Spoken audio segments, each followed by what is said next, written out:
Hey guys, Level Cap here with some more Battlefield commentary for you. Today we will be going over main battle tanks, the M1 Abrams and the T-90.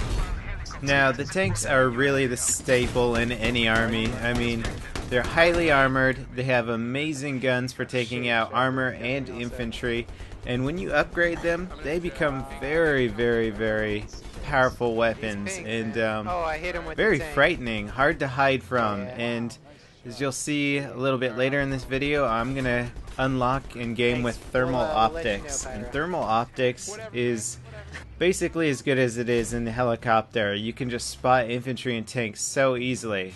And check out this snipe shot here. This is with zoom in on the tank. I mean, he barely even got out of his spawn there.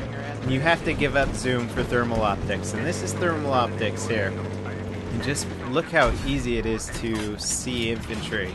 And I'm running with thermal optics and also the radar proximity scan, that's what it's called, and then light machine gun in this. And I tried guided shell and I didn't care for it too much. It might be more effective once the CITV station is unlocked for the tank, which allows a third person to sit in the tank and laser designate targets.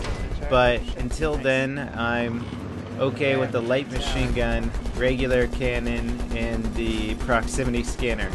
Now, as soon as reactive armor unlocks, I'm sure that's going to be a staple in my loadout for the tank, because being able to essentially absorb the damage of one shell or guided missile or whatever is going to be an incredibly useful tool to have on the battlefield.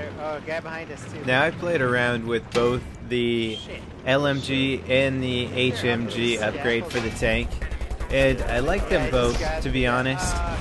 The HMG is really great for taking out lightly armored vehicles, and it can also take out infantry, but it's not as good for taking out infantry as the LMG. And I just found myself really wanting something a little bit better for taking out infantry every time I was using the HMG, so I switched back to the LMG because the main cannon on the tank is already so good for killing armor that I think you really just need to mix it up with one gun that's really good for infantry and one gun that's really good for armor. However, if you stick around till the end to this video, I've got a really awesome kill that I got with the HMG on the main battle tank. Now, when your tank gets damaged in battle, and both of you guys are engineers, as you should be if you're both in a tank or high armor level, I find engineer just the safer kit to play. But it's best if only one of you get out of the tank to repair. And honestly, I'm okay with it being either the main driver or the secondary gunner. I think both are really great positions for covering the tank while one person repairs. But basically the two reasons for keeping one person in the tank, or three reasons I guess, is that one, your tank can't be stolen.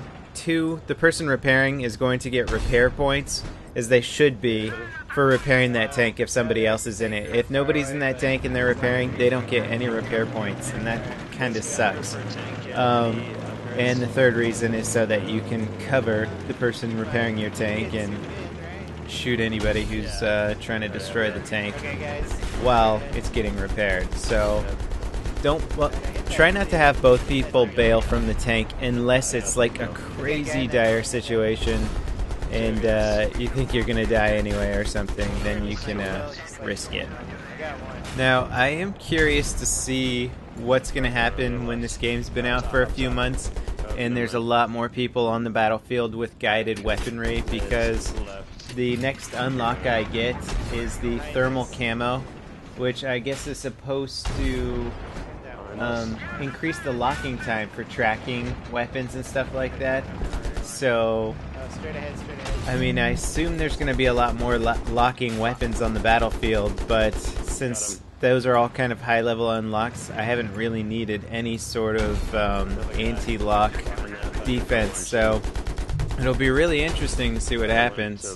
And I do plan on getting guided missiles for the little bird, and I've played around with the guided rocket launcher for engineer, and I've just gotten so many misses with the thing. It just misses targets all the time, and it's really aggravating, so I end up just playing with the small and RPG because it's much more reliable.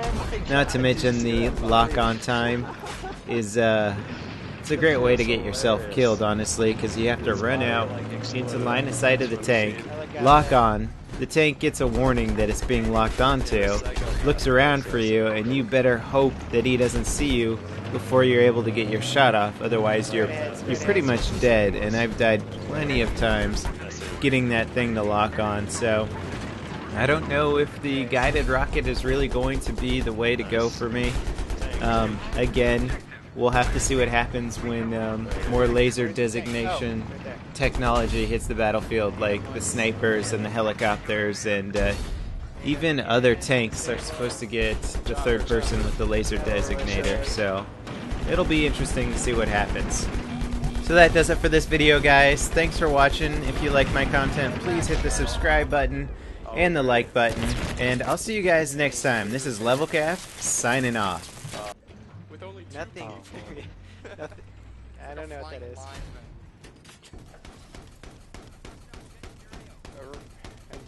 Damn right I just shot down that jet with my tank. Fucking shit.